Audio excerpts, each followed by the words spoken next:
Hamas के political chief Ismail हानिया की Tehran में हत्या पर नई जानकारी सामने आई है। इसके मुताबिक इस्माइल हानिया की हत्या पहले से बम प्लांट से नहीं बल्कि उनके कमरे पर दागे गए हवाई हथियार से की गई थी। जी हां, आपने सही सुना है। इससे पहले खबरें आ रही थी कि इस्माइल हानिया की हत्या 2 महीने पहले प्लांट किए गए बम के जरिए हुई। दरअसल मध्य पूर्व की घटनाओं पर रिपोर्ट करने वाली मिडिल ईस्ट आई को 3 लोगों ने इस बारे में जानकारी दी है।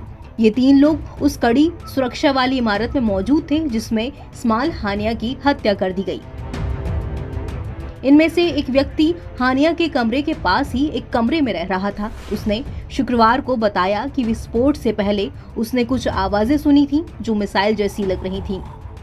एक व्यक्ति ने मिडिल ईस्ट आई को बताया कि निश्चित तौर से हवा में फेंका गया हथियार था, ये कोई पहले से लगाया हुआ बम नहीं था।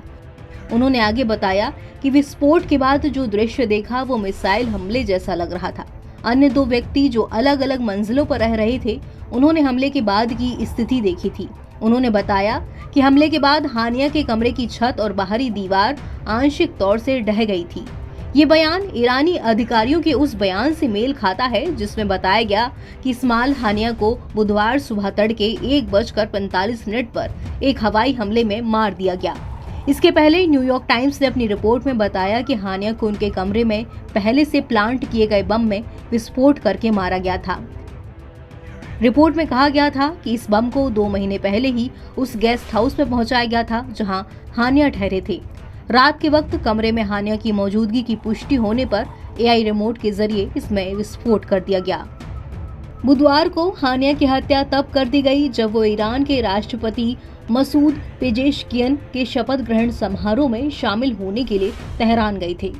मंगलवार को समारोह के बाद हानिया तेहरान में एक अति सुरक्षा वाले सैन्य परिसर में रुक गए थे जहां देर रात उनकी हत्या कर दी गई। ईरान ने इसके लिए इजराइल को जिम्मेदार ठहराया। हानिया की हत्या के कुछ घंटे के अंदर क्षेत्र में दूसरी हाई प्रोफाइल हत्या की गई। इसके पहले मंगलवार शाम को इजराइल ने लेबनान के ईरान समर्थित चरमपंथी संगठन हिजबुल्लाह के सैन्य प्रमुख फुआद शुकर की बेरूत में एक मिसाइल हमले में हत्या कर दी थी। इन 2 हत्याओं के बाद क्षेत्र में एक बड़े युद्ध का खतरा मंडरा रहा है। ईरान पहले ही बदले की भावना जता चुका है।